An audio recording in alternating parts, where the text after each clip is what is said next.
El día de hoy tenemos el honor de contar con la presencia de Yunuen Díaz, artista pluridisciplinar, escritora y gestora de proyectos feministas. Obtuvo el Premio Nacional de Ensayo Joven José Vasconcelos en 2015, otorgado por Tierra Adentro. También fue ganadora del Premio Bellas Artes de Crónica Literaria Carlos Montemayor, otorgado por Alimbal en 2019. Es doctora en Imagen, Arte, Cultura y Sociedad por la Universidad Autónoma del Estado de Morelos, impulsora de los 16 días de activismo contra la violencia de género en Morelos, ha expuesto en proyectos culturales en espacios como el Instituto de la Mujer para el Estado de Morelos, el Museo Memoria y Tolerancia, la Casa del Lago, el Centro Cultural de España en México, Museo de la Ciudad de México, el Centro de las Artes de San Luis Potosí y la Tallera de Proyectos Siqueiros. Wow, pues bueno, Yunuen, antes que nada, o sea, a mí me encantaría hablar de cada uno de estos puntos de la presentación y seguro nos tardaremos horas, pero antes que nada, hola y muchas gracias por estar con nosotros aquí en Maravilla. Hola, pues muchísimas gracias por la invitación. A ver, me encanta el hecho de que esté con nosotros una artista contemporánea, o sea, que haga arte contemporáneo, porque también mucha gente no entiende a veces bien de qué va el arte contemporáneo, ¿no? Cómo se come, y qué padre que tú nos puedas explicar, pues, qué es lo que haces. Yo entiendo que estás inmersa en distintos proyectos, ¿no? A lo mejor uno que no se parece para nada en el otro, ¿no? Y que nos cuentes un poco de uno o de varios de ellos. ¿Cómo es que se gestan estos proyectos, ¿no? ¿Cuál es su proceso? Y bueno, nada, te doy la palabra. Muchas gracias. Pues mira, para mí el arte es una mirada a mi contexto, ¿no? El arte es una mirada a la realidad.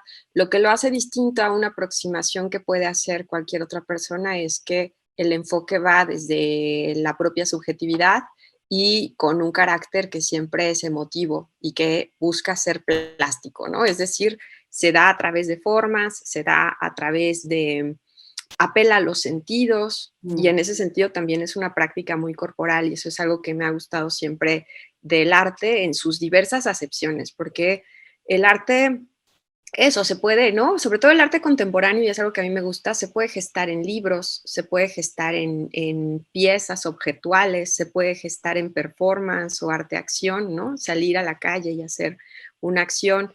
Entonces, algo que es muy interesante del arte contemporáneo es que vivimos en un contexto tan complejo y tan diverso que el arte se ha abierto a tener experiencias múltiples en diversos campos. Puede estar adentro en un museo, pero puede estar también afuera en un espacio público, ¿no? Entonces, para mí el arte ha sido una manera de cuestionar y ampliar mis experiencias. Eso es para mí, ¿no? La importancia del arte.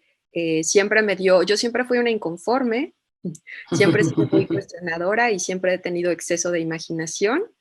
Y entonces a partir, ¿no? A través del arte lo que he hecho es poder indagar en mi realidad y en las posibles otras realidades que creo que son importantes y necesarias, ¿no? Entonces, digo posibles otras realidades porque, por ejemplo, hay una parte de mi trabajo, esto lo hice con las Ruecas, que se llama Utopías Feministas. Lo que hicimos ahí fue aliarnos con el Instituto Morelense de Radio y Televisión para hacer unas cápsulas de radio, así de un minutito, que intervinieran el espacio auditivo con noticias que ahora son falsas, ¿no? Desafortunadamente ahora son falsas, pero que ojalá que en un futuro sean verdaderas, ¿no? Es decir, esas las hicimos para el 25 de noviembre, ¿no? Es el Día Internacional para la Eliminación de la Violencia de Género. Y pues estas capsulitas eran eso, noticias, ¿no? Como por ejemplo, anunciamos en una de ellas que habría paridad cultural, ¿no? Que todos los eventos culturales tendrían que tener inclusión de mujeres, así forzosamente, ¿no? Que bueno, siempre hay una cuestión así, se cuestiona si la paridad funciona, pero bueno, ahorita sí se tiene que obligar. En algún momento será algo obvio, ya no siquiera tendremos que recordar que las mujeres existimos, que somos la mitad de la población mundial, que hay muchísimas mujeres artistas. En algún otro momento eso será tan obvio que no tendremos que forzar a nadie, pero ahorita es una invitación, ¿no? Entonces, bueno, ese proyectito pues de intervención de Radio Ruecas, eso lo hicimos en la radio porque queríamos tener mucha audiencia, porque queríamos que el público que iba manejando o que estaba en su casa de pronto escuchara, tirit, ¿no? Ahí suena así, es una interferencia y luego Radio Ruecas presenta, ¿no? Un día para, otra noticia era, pues va a haber un día en el que los padres y los niños van a tener sesiones especiales de emotividad, ¿no? Paternidades responsables. Eso en algún momento será obvio, Wow, nadie qué lo sabe, increíble. Ajá. ¿no? Pero ahora, pues todavía no lo es. Entonces Todavía tenemos no. que fijar los imaginarios. Y por ahí va más o menos el trabajo que hago. Dependiendo qué idea traigo, se convierten en libros. He escrito libros, escribí un libro que se llamaba Todo Retrato es Pornográfico, que fue con el que gané el premio de Tierra Adentro, y ese habla sobre cuestiones de género, ¿no? Eh, Cuestiones de género, es decir, qué define lo que somos y cómo se ha definido exteriormente lo que somos, ¿no? Siempre hay nos empujan a definirnos identitariamente. No solamente en términos de sexualidad, ¿no? Sino identitariamente, es decir, a poner unos márgenes y límites o tener que Los decir roles. controles, exactamente. No, los Entonces, roles. los roles, que esos roles pues terminan siendo eso, imposiciones, ¿no? Ujú, Entonces, si eres niña, mujer, te tienes que comportar así y así, ujú. ¿no? Entonces, bueno, en ese momento pues yo quería trabajar, había encontrado unos fotógrafos que me impactaron, ¿no? Como en un primer momento verlos era así, ¡ah! ¿Qué es eso, no? Y entonces a partir de abrirme a preguntarme por qué están haciendo este tipo de fotografías, pues tuve eso, ¿no? Era para mí la oportunidad de preguntarme cosas sobre mi propia realidad, sobre mi corporalidad, ¿no? Sobre los usos abusos quizás, ¿no? Del erotismo, cómo se había construido una imagen del erotismo en el que siempre hay una mujer desnuda. ¿Por qué es la única forma de erotismo? Hay muchas otras formas de erotismo, ¿no? Pero nuestra sociedad pues, pasa por la cosificación del cuerpo de la mujer. Entonces, ese proyecto lo hice, se convirtió en un libro, ¿no? Eh, no sé, hay otras cosas que se van a convertir pues sí, como en performance, ¿no? Como de las primeras cosas que hice de performance era leer poesía al oído. O sea, iba pues a galerías o a museos a leer poesía, sí, de esa manera íntima, ¿no? Me parecía que había que recuperar este espacio íntimo y oral también, ¿no? Hay un texto muy hermoso de Úrsula Le Guin donde dice hay que sacar otra vez a la literatura de la página, ¿no? Fuera de la Mm. página, porque lo que dice ella es que sí, o sea, de alguna manera, ¿no? La invención de la imprenta nos silenció, pero hay que recordar que la literatura partió de la oralidad y de la Ujú, necesidad de dialogar, ¿no? Y de crear poesía ujú. juntas. Entonces, bueno, Oye, Junel, y perdona que te interrumpa, y me encanta porque esto que dices que para ti es importante la cuestión de la corporalidad, de verdad eres muy consistente en esto, porque en todos estos proyectos que nos cuentas, ahí está el cuerpo, ¿no? es muy importante para mí, ¿no? Como para mí sí es muy importante estar pendiente de eso, la sensorialidad, del cuerpo con las partes emotivas. Yo creo que mucho de nuestra cultura nos ha enseñado, la cultura occidental, ¿no? Nos enseña, bueno, lo que le llaman el logocentrismo, ¿no? Es decir, confiar en la razón, que la razón impere, pero que en realidad muchas veces nuestro cuerpo es más certero. Ujú, Nuestro cuerpo es más certero al percibir ujú. la realidad. Y pues bueno, eso, ¿no? Ahora justo pues con pensamiento decolonial, ¿no? Por ejemplo, pues justo lo que se está recuperando es eso, ¿no? La idea de poner primero al cuerpo, porque de todos modos el pensamiento no está ahí en el aire, ¿no? El Ujú, pensamiento se encarna claro. y en realidad, ¿no? Si o sea, Descartes decía, pienso, luego existo. Ujú, Pero a veces nuestros pensamientos son tan brumosos, ¿no? ujú, Nos cuesta tanto tener claridad que en realidad creo que es mucho más válido decir siento, luego claro, existo, ¿no? El claro. cuerpo te da así, ¿no? El cuerpo percibe la realidad.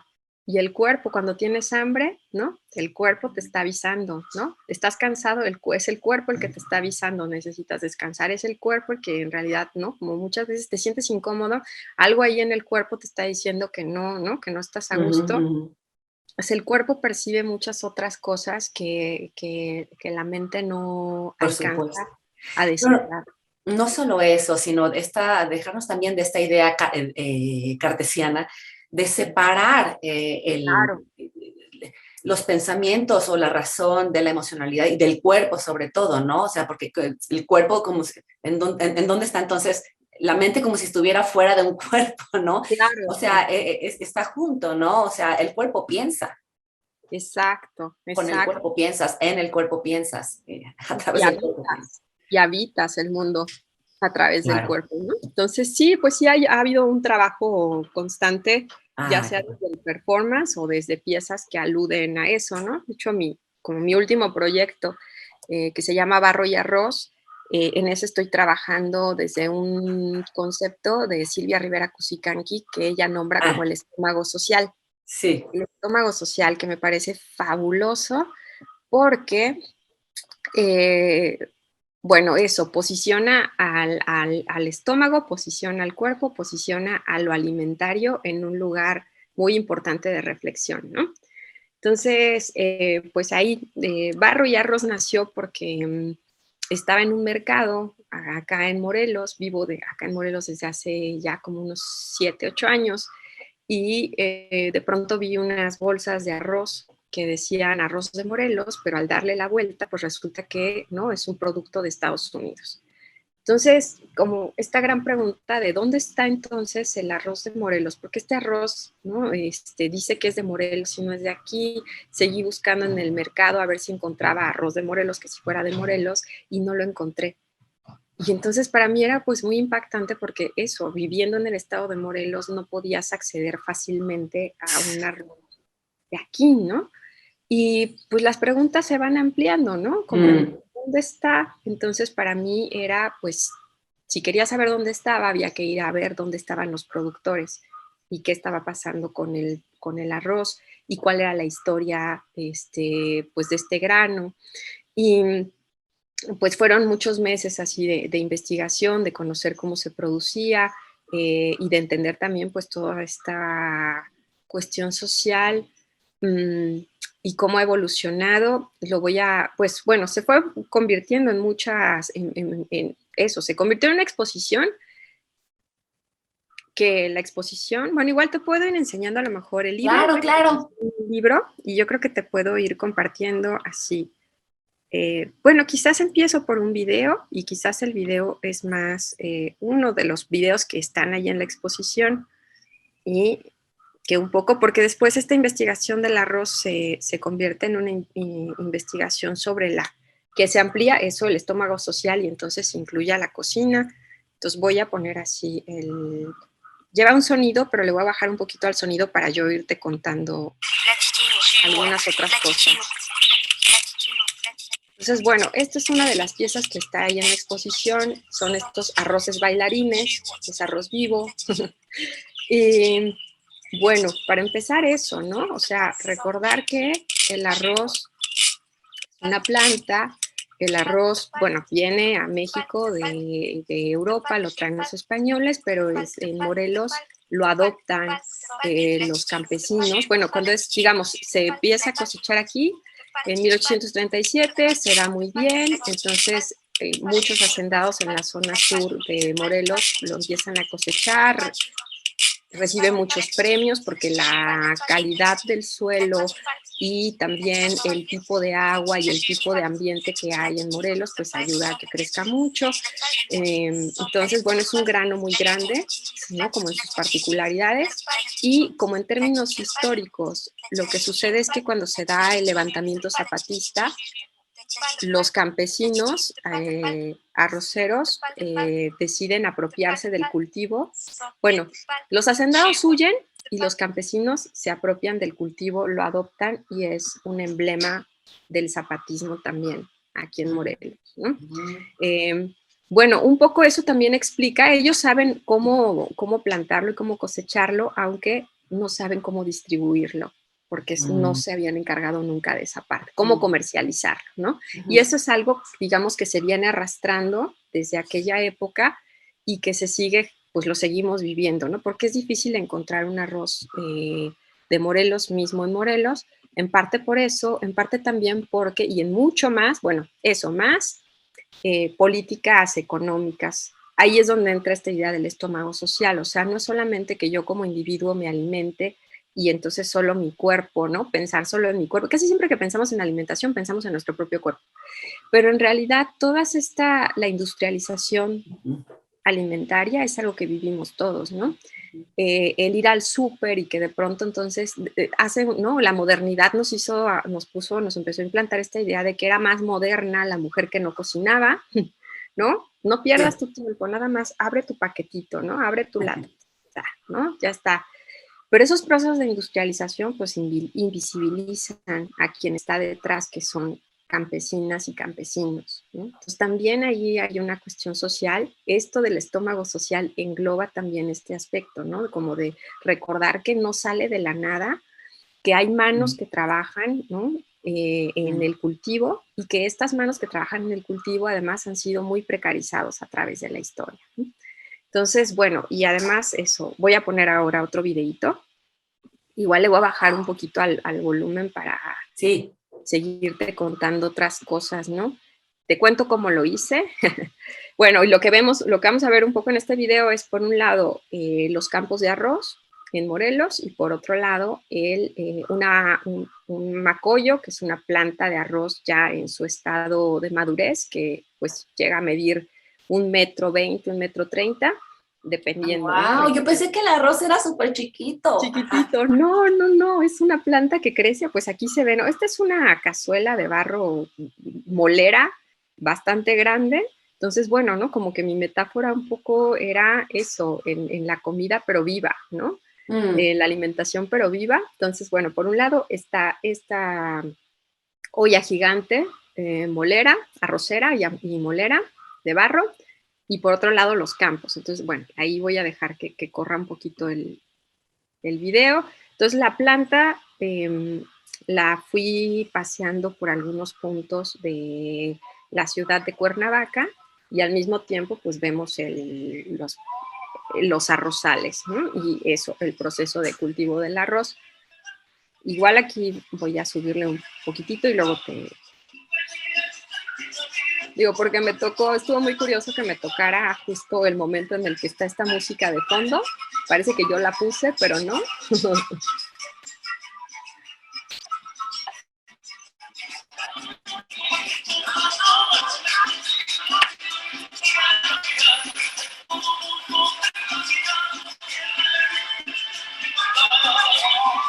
Dan ganas de bailar.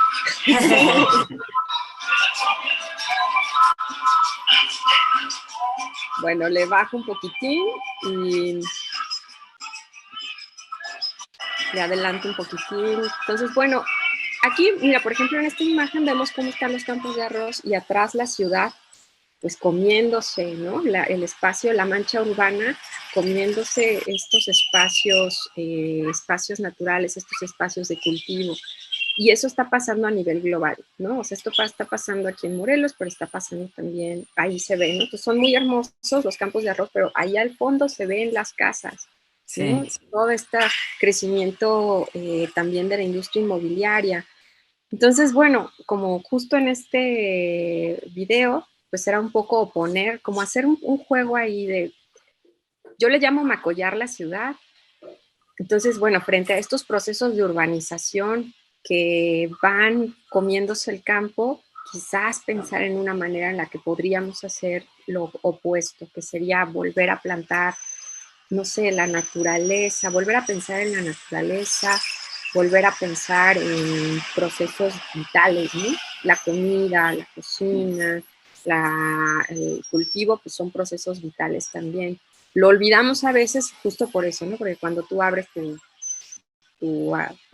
bolsa de arroz o tu bolsa de frijoles ya cocinados, pues ya no está ahí ni el vecino, ni o la campesina, ni la cocinera, ¿no? Estás tú frente a un producto ya industrializado. Entonces, bueno, para mí parte del proyecto tenía que ver con eso, con volver a mirar estos rostros y esta actividad que además te digo, precisamente en Morelos tiene una historia y unos significados muy importantes, ¿no? Pues bueno, además esto, que muchas actividades, lo que vemos por ahí en la esquina es a un pajarero, cuando el arroz ya está así en su estado de madurez, pues es muy llamativo para los pájaros, entonces tienen que espantarlos, ¿no? Y es un proceso que todavía se hace a mano.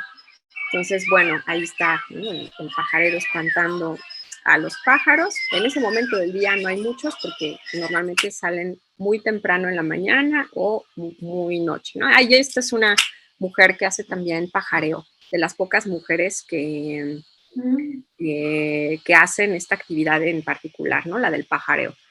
Entonces, bueno, eso también pues me interesaba mucho ver como que el campo es muy, en los imaginarios, ¿no? Suele ser muy masculino y Sí. también entonces me interesaba que hubieran estas voces y presencia de las mujeres que también están en el campo, ¿no? Como que se ve igual que en muchas otras actividades, ¿no? Ellas están ahí, pero son la que le ayuda al marido. Sí. Entonces ni Sí. reciben un pago por su trabajo, no son tenedoras de la tierra, y no son la cara visible tampoco, ¿no? Pero están ahí, de hecho, ¿no?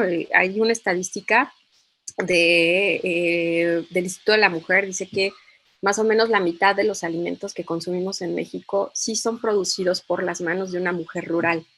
Entonces, bueno, ¿no? Para mí era ver eso y te digo, se fue ampliando al tema cocina y pues el libro, ya, ¿no? De ahí sale la exposición, lo que les voy a compartir ahorita un poquito es el libro. Eh, en el libro vienen las imágenes de la exposición.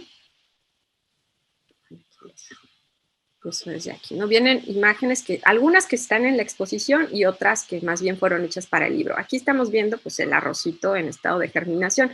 Eso solo está en el libro. En la exposición vemos el maíz vivo, sí están algunas cazuelas con arroz vivo, así como lo pasé. Bueno, no tan grande como el macoyo que estuve paseando por Cuernavaca, pero sí está en su estado vivo, ¿no? Sí me interesaba como volver a abrir esta relación con la comida de vitalidad, ¿no? Esta es estos sí están en la exposición. Estos los hacen los pajareros, como este hombre que estaba ahí espantando a los pajaritos, pues de pronto, ciertos momentos del día, los pájaros no están todo el día acechando el arroz. Entonces, en sus horas libres hacen este tipo de artesanías y hay una instalación muy grande con comales realizados por artesanas de Cuentepec. Y Cuentepec es un poblado que está como a unos 20 minutos de Xochicalco, donde todavía se habla náhuatl de manera cotidiana, donde la alfarería es una actividad que realizan también como, digamos, han resguardado, ¿no? No lleva, eh, no lleva ningún tipo de esmalte. Ellas lo pulen a mano y pues tiene que ver con su vida cotidiana y hacen mucho comal porque tienen milpa y la tortilla es un alimento, así, la tortilla hecha a mano también es un alimento, pues, que proviene de su propio entorno, ¿no? De la milpa y que es también muy cotidiano y que, pues, para mí era como esta oportunidad de ir planteando preguntas. ¿Qué es lo que a mí me gusta del arte contemporáneo? ¿Qué es el arte contemporáneo para mí? La posibilidad de abrir preguntas y de pensar de otra manera sobre nuestras realidades, ¿sí? Entonces, bueno, aquí, por ejemplo, dice, la revolución empieza en la cocina, y es una frase de Vandana Shiva, que es una activista ecofeminista de la India, que justo, pues sus luchas tienen que ver, allá en la India, intentaron introducir una variedad de arroz amarillo, que decían que tenía muchísimo caroteno y entonces iba a acabar con la ceguera mundial. Y Vandana Shiva dice, bueno, pero si todo ese dinero de investigación que se está dedicando al arroz amarillo se dedicara a pagar a los campesinos de manera justa, no tendríamos como tampoco ese problema, ¿no? O sea, como que lo que pasa es que, ¿no? Como que hay ciertas compañías que se adueñan de esas tecnologías alimentarias que a veces, como que ya revisándolas, ¿no? Decía Vandana Shiva, ok, pero tú te tomas así, ese tazón de arroz que tú estás proponiendo para acabar con la ceguera, tiene el mismo contenido que tiene una zanahoria. O sea, tampoco es tan revolucionaria esa tecnología, ¿no? Yeah. Entonces, a veces es que lo que pasa es que se gasta muchísimo dinero en tecnologías de punta, todo lo ponemos entre comillas, y de pronto nos damos cuenta que la tecnología que ya nos dio la naturaleza, este, resuelve muchas otras situaciones, pero además tiene, es decir, está ligado a lo humano y está ligado a la tierra, no es contaminante, no explota a nadie, ¿no? O sea, entonces, bueno, Vandana Shiva, que es maravillosa, pues así. Esta instalación tenía que estar ahí nombrada, ¿no? Y esta instalación, aquí en el libro, pues vemos las piezas aisladas. Es una instalación grande que ocupa toda una pared en la tallera, pero bueno, es un homenaje para estas mujeres que están pensando, todas estas citas que están ahí, las retomé de mujeres que han pensado en la alimentación y o en la cocina, ¿no? Entonces Silvia Rivera Cusicanqui, que para mí es un referente muy importante, y ella dice que es una pensadora, bueno, ella es una Antropóloga en primer lugar. antropóloga, exacto, pero que piensa y cocina, ¿no? Sí. Entonces ella le gusta cocinar, cocina a diario, y a mí me parece que también eso es algo muy importante, ¿no? La relación que establecemos con nuestro... La cocina es una relación con nuestro cuerpo. Por supuesto. Tanto en términos, ¿no?, de olores, de sabores, como en términos afectivos, ¿no?, de cuidado y de autocuidado. Entonces, bueno, ahí está, poesía y ciencia se vinculan al producir la comida. Eso dice Silvia Rivera Cusicanqui. Entonces, bueno, es un homenaje también a estas mujeres que al pensar cocinan o cocinan pensamientos, cocinan ideas. María Jacinta Shonriquiac dice, la cocina ha sido para las mujeres indígenas un lugar de resistencia. Ella tiene un proyecto que se llama TUX y es de recuperación de recetas originarias, de recetas indígenas. Ella es guatemalteca, maya, y bueno, está trabajando en ese proyecto, ¿no? Entonces, bueno, la red de la vida es una red alimentaria. Entonces, bueno, qué comer, esto, y sobre todo esto, qué comer, dónde comer, cómo comer, son decisiones políticas, ¿no? Claro. Entonces, este proyecto, pues sí, se fue gestando de esta manera, termina en estas piezas que son comales realizados por artesanas de Coentepec, que además decía, ¿no? Eh, es un utensilio cotidiano, pero además es una pieza artística y bueno, pues para mí es como eso, como poner otra vez sobre, echar los pensamientos al comal, digo yo, ¿no? Justo esta sí es mía, echar los pensamientos al comal, darles la vuelta, calentar nuestras palabras para hallar nuevas formas de cocinar el presente.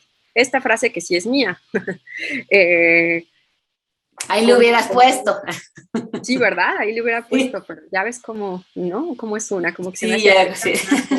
¿no? Como que se me hacía que era más una conclusión de esta investigación que una cita, ¿no? Y además sí, por aquí lo digo en el libro, para mí era importante citar a las mujeres. Siento que desde el feminismo eso es algo muy importante, Claro. ¿no? Ir construyendo genealogías, decir con quién pensamos cuando pensamos, de quién aprendemos, con quién nos relacionamos, porque pues, las mujeres han sido muy silenciadas en la historia. Muchos hombres se han adueñado de ideas de mujeres y se vuelven famosísimos, ¿no? Con ideas o proyectos de mujeres. Entonces, para mí era más bien sí darle lugar a estas pensadoras que están haciendo preguntas importantes y dialogar con ellas a través de la exposición. Entonces, bueno, el libro se acaba de publicar, la exposición ya casi va a cerrar, cierra el 1 de mayo en La Tallera. El libro... Repite, a ver, por favor, para quien no conozca dónde está La Tallera. La Tallera es un espacio que pertenece o forma parte del Instituto Nacional de Bellas Artes y Literatura y que se ubica en Cuernavaca y se le llama La Tallera. Bueno, era el taller de Siqueiros le nombró La Tallera y era, pues sí, era su espacio de trabajo, ¿no? Su estudio, su espacio de producción, pero ya ven que Siqueiros pues le interesaba el gran formato y la experimentación así gigante con estos megamurales, entonces Sí, sí. el espacio es muy grande. Y bueno, la exposición está en una de las salas, no es que la exposición no es tan gigante no es tan gigante, está en una de las salas, Y bueno, ellas nos dieron el cobijo para poderla presentar. Si vienen a Cuernavaca, pues está muy cercano. Lo que se conoce más de Cuernavaca es a Veranda, volviendo a esta idea de, ¿no? De cómo lo que se posiciona siempre es lo capitalista, ¿no? Estos espacios, bueno, a Veranda se conoce un poco más, ¿no? Pero bueno, está en una zona muy, muy bonita de Cuernavaca y abrió el 27 de noviembre del año pasado y ya va a estar cerrada el 1 de mayo. Pero lo que continúa es el libro, digamos, ¿no? El libro, que además el libro contiene otras reflexiones, que la exposición es una exposición muy visual y muy matérica, ¿no? Sí. En el libro, pues ya tenemos también esta parte más reflexiva y esta parte más emotiva, ¿no? Ahí en el Es libro voy detallando precioso, es cómo me precioso. acerqué. Sí, gracias. Ah, yo sí. No, bueno, es precioso el trabajo de las alfareras, ¿no? Hay una instalación también con las semillas de arroz, con los granos de arroz, así enmarcados, ¿no? Es toda una pared también con esta instalación. Y bueno, mira ahí lo que te decía, ¿no? Los arroces Pero es falsos. que qué barbaridad. Entonces, este arroz de Morelos no es de Este Morelos. no es, este no es de Morelos, este no es de Morelos. Qué barbaridad, me voy a El enterar. único que sí es de Morelos, que se consigue a nivel nacional, es el de la marca Soberano. ¿Soberano? No. Soberano, ese es el único que sí es de Morelos y es caro, pues porque todavía tienen un proceso artesanal. Y además porque sí es un arroz, bueno, justo porque tiene un proceso artesanal, es un grano que rinde mucho, es un grano muy grande, se infla mucho, es muy bonito, la verdad, o sea, hasta la textura, ¿no? Cuando lo cocinas sí ves que es un grano así grandote y se ve muy lindo en la olla y se ve muy lindo en el plato, es sabroso, entonces, bueno, pero es el único. Y sí se consigue el que no tiene marca, eh, que es de los campesinos, en los molinos. Ahí sí hay que ir como directamente a los molinos. Y estos que se llaman Morelos, pues tú les das la vuelta y ves que son de Estados Unidos, ¿no? Hubo una arrocera Covadonga que estaba en Ecatepec que producía otro, también se llamaba Morelos y tampoco era de Morelos. Tenían ellos arrozales en Sinaloa y en el sur, pero quebró hace unos años, entonces ya, bueno, ese dejó de existir, el nombre quedó, entre comillas, libre y lo retomaron ellos, pero sí tiene denominación de origen el arroz de Morelos. Entonces ahorita justo están en una batalla, pues para que estos arroces que se hacen llamar Morelos, Que sí ya sean de estén Morelos. en el mercado, exactamente, porque sí, ya se tiene la denominación de origen, ya se pudo hacer pasar, pero ahora pues hay que hacerla efectiva.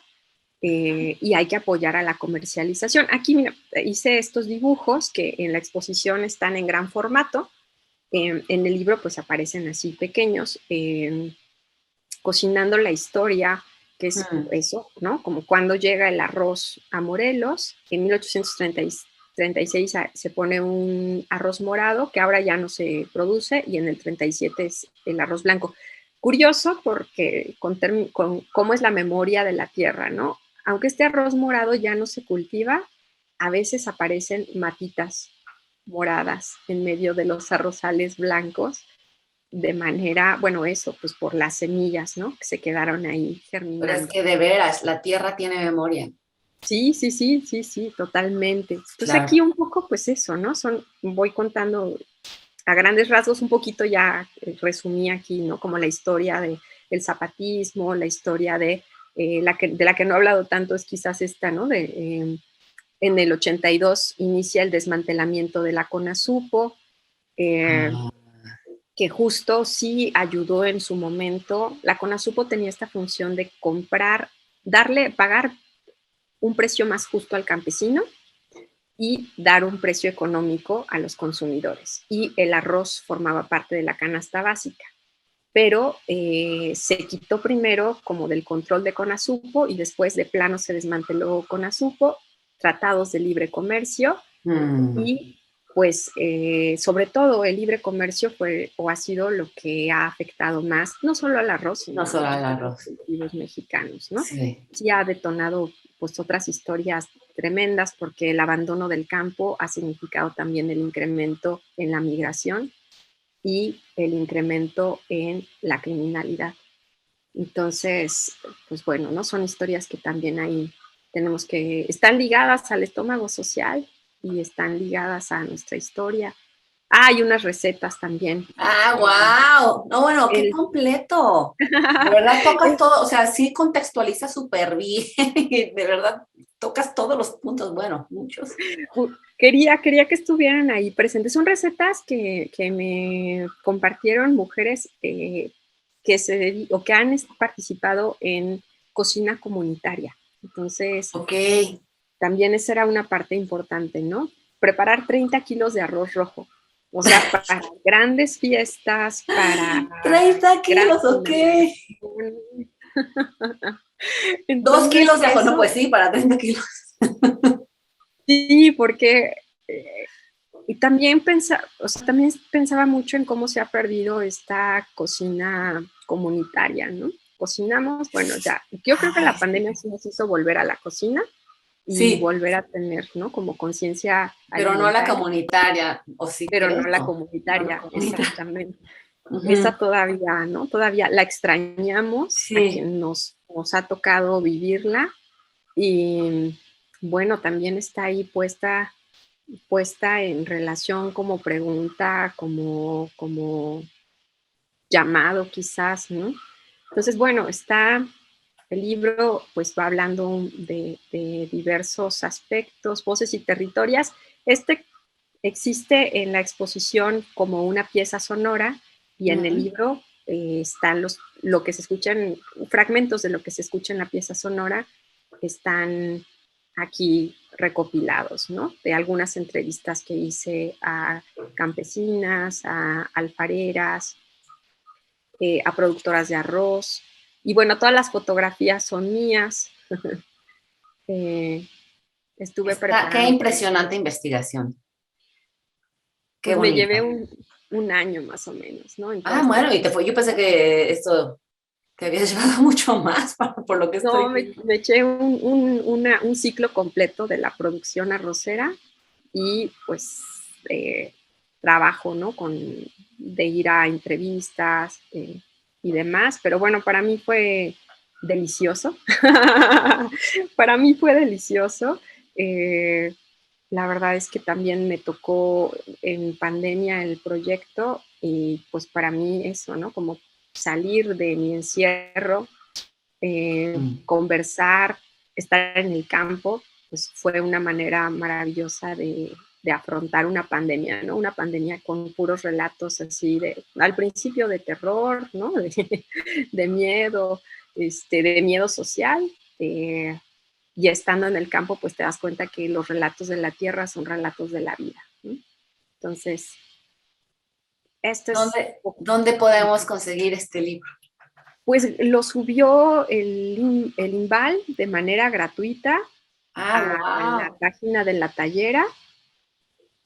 Ahí se puede acceder al libro. Si quieres también te puedo compartir el link y bueno, Ahorita se los vamos a poner aquí exactamente abajo. para quienes nos están acompañando en esta transmisión, quienes nos están viendo, pueden tener el link directo para descargar el libro y ya bueno, con calma poder hacer lectura de este proyecto, Ay, pues muchas gracias. parte del paseo.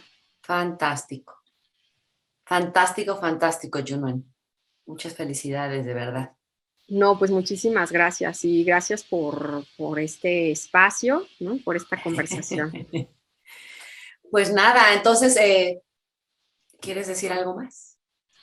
Pues invitar a que consulten el libro, a que compartan, y bueno, pues nada, ahí estamos para lo que gusten. Yo estoy en redes sociales como Junuen Díaz en Facebook y en Instagram Junuencita-Díaz, y ahí voy compartiendo los proyectos que voy haciendo, ¿no? De pronto si doy algún curso, si estoy en Súper. alguna otra cosa, pues por ahí me pueden Perfecto, encontrar. te seguiremos, te seguiremos.